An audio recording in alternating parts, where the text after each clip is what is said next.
Sa Re Ga Ma Pa team பவித்ராவிற்கு முக்கியமான ஒரு உதவி பண்ண போறாங்க அப்படிங்கிறது தெரிய வந்திருக்கு. அது என்ன உதவி, எப்ப நடக்க போகுது அப்படிங்கிறது தான் இந்த ஒரு வீடியோல நம்ம பார்க்க போறோம். சரிகமபா சீனியர் சீசன் 5 ரொம்பவே நல்லபடியா போய்க்கிட்டு இருக்கு. எவ்ரி வீக் புது ரவுண்ட்ல கண்டஸ்டன்ட்ஸ் எல்லாமே ரொம்ப நல்லபடியா பண்ணி வந்துட்டு இருக்காங்க. அண்ட் இந்த ஒரு சீசன்ல மக்கள் மத்தியில பவித்ரா அவர்கள் மிகப்பெரிய ஒரு வரவேற்பை பெற்றிருக்காங்க. அவங்களுக்கு ஏகப்பட்ட ஆதரவு கிடைச்சிருக்கு. அது மட்டும் இல்லாம சரிகமபா டீமுமே அவங்களுக்கு ரொம்ப உறுதுணையா இருக்காங்க. மேலும் அவங்களோட தனிப்பட்ட வாழ்க்கையில இருக்க கஷ்டத்துக்குமே அவங்க ஹெல்ப் பண்ண போறாங்களாமா. குறிப்பா சொல்லணும் அப்படின்னா, பவித்ரா அவர்களோட வீட்ல அவங்க ஹஸ்பண்ட் இறந்துட்டாருங்கிறது நமக்கு நல்லாவே தெரியும். இப்போ அவங்க சம்பாதிக்கிறத வச்சு தான் அவங்களோட ஃபேமிலி ரன் ஆகிட்டு இருக்கு. அவங்களுமே அடிக்கடி இங்க ஷூட்டிங்க்கு வருது. அது மட்டும் இல்லாம பாட்டு கத்துக்க போறது அப்படின்னு அவங்களோட தினசரி வாழ்க்கை அப்படிங்கிறது ரொம்பவே பாதிக்கப்பட்டிருக்கு. இதனால அந்த டீம் என்ன பண்ணியிருக்காங்க அப்படின்னா, அவங்களுக்கு நம்ம ஏதாவது ஹெல்ப் பண்ணலாம் அப்படின்னு முடிவெடுத்திருக்காங்க. குறிப்பா இன்னும் ஒரு 3 மாசத்துக்கு கண்டிப்பா இந்த ஷோ அப்படிங்கிறது போய்க்கிட்டு இருக்கும். அண்ட் அதுவரைக்கும் இவங்க அடிக்கடி இங்க வந்துட்டு போறதாக தான் இருப்பாங்க. இதனால அவங்களோட வாழ்வாதாரம் அப்படிங்கிறது கண்டிப்பா பாதிக்கப்படும். ஸோ அவங்களுக்கு தினசரி கூலி கிடைக்கிற மாரி, தினசரி வருமானம் கிடைக்கிற மாரி ஒரு ஏற்பாடு பண்ணி தரலாம் அப்படின்னு முடிவு எடுத்திருக்காங்களாமா. மேலும் அவங்களோட ஊர் சைடு பால் அப்படிங்கிறது கொஞ்சம் நல்லபடியாவே வியாபாரம் ஆகும். அதனால மில்க் ஷாப் மாரி ஒண்ணு வச்சு தரலாம் அப்படின்னு முடிவு எடுத்திருக்காங்களாமா. இதற்கு முன்னாடி சீசன்ல கூட திவினேஷ் அவர்களோட அப்பாவுக்கு அவரு ரொம்பவே கஷ்டப்படுறாரு அப்படின்னு சொல்லி பால் வண்டி ஒண்ணு அவங்க வாங்கி குடுத்திருந்தாங்க. குறிப்பா ஸ்ரீனிவாஸ் சார் ஹெல்ப் பண்ணியிருந்தாரு. அண்ட் அவரு தான் இந்த ஒரு ஐடியா குடுத்திருக்காராமா.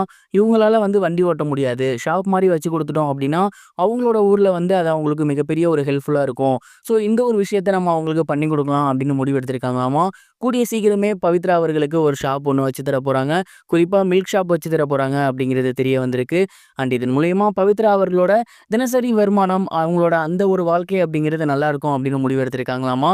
இந்த விஷயம் தான் சமீபத்தில வெளிவந்து ரொம்பவே வைரலா போய்க்கிட்டு இருக்கு. நீங்க இத பத்தி என்ன நினைக்கிறீங்க அப்படிங்கிறத மறக்காம கமெண்ட் பாக்ஸ்ல ஷேர் பண்ணுங்க. இது ஒரு புறம் இருக்க ஆக்ட்ரஸ் ராதிகா அவர்கள் மருத்துவமனையில அனுமதிக்கப்பட்டிருக்காங்க அப்படிங்கிற தகவல் வெளியாகி எல்லோருக்குமே மிகப்பெரிய ஒரு அதிர்ச்சியை ஏற்படுத்தியிருக்கு. 80 காலகட்டங்கள்ல ரசிகர்கள் மத்தியில மிகப்பெரிய ஒரு வரவேற்பு பெற்றிருந்தவங்க தான் ராதிகா அவர்கள். ஏகப்பட்ட படங்கள் பண்ணியிருக்காங்க. தமிழ், தெலுங்கு, கன்னடம் அப்படின்னு தொடர்ந்து பல லாங்குவேஜஸ்ல இவங்க படங்கள் பண்ணியிருக்காங்க. சமீப காலமா இவங்க ரொம்ப முக்கியத்துவம் வாய்ந்த குணச்சித்திர வேடம், அது மட்டும் இல்லாம நிறைய நடிகர்களுக்கு அம்மா வேடம் பண்ணிட்டு இருக்காங்க. இந்த ஒரு நிலையில ராதிகா சரத்குமார் அவர்கள் ஹாஸ்பிட்டல்ல அட்மிட் ஆகியிருக்காங்க அப்படிங்கிறது தெரிய வந்திருக்கு. கடந்த சில நாட்களாகவே அவங்களுக்கு காய்ச்சல் இருந்திருக்கு அப்படின்னும், அது மட்டும் இல்லாம தலைவலியும் இருந்திருக்கு. இதனால அவங்க ஹாஸ்பிட்டலுக்கு செக்அப் பண்ண போயிருந்திருக்காங்க. அண்ட் அங்க அவங்களுக்கு டெங்கு இருப்பது உறுதியாகி இருக்கு. இதனால தொடர்ந்து இன்னும் ஒரு 3 நாட்களுக்கு அவங்க ஹாஸ்பிட்டல்ல தான் ட்ரீட்மெண்ட்ல இருக்க போறாங்களாமா. 4 நாட்கள் கழித்து தான் அவங்களுக்கு உடல்நிலை சீரானதுக்கப்புறம் ஹாஸ்பிட்டல்லேருந்து வரப்போறாங்க அப்படிங்கிற மாரி சொல்லியிருக்காங்க. ஏற்கனவே ஒரு 6 மந்த்ஸ் பிஃபோர் அவங்களுக்கு கால்ல ஆப்ரேஷன் ஒண்ணு நடந்திருந்துச்சு. அத தொடர்ந்து மறுபடியும் அவங்க ஹாஸ்பிட்டல்ல அட்மிட் ஆகியிருக்காங்க அப்படிங்கிறது ரசிகர்களுக்கு மிகப்பெரிய ஒரு பதட்டத்தை ஏற்படுத்தியிருக்கு. இதுவரைக்கும் கனெக்டிங் டிவிக்கு சப்ஸ்கிரைப் பண்ணனா மறக்காம சப்ஸ்கிரைப் பண்ணிக்கங்க. உடனடி அப்டேட்ஸ் பெறுவதற்கு நோட்டிஃபிகேஷன் பெல்லையும் கிளிக் பண்ணிக்கங்க.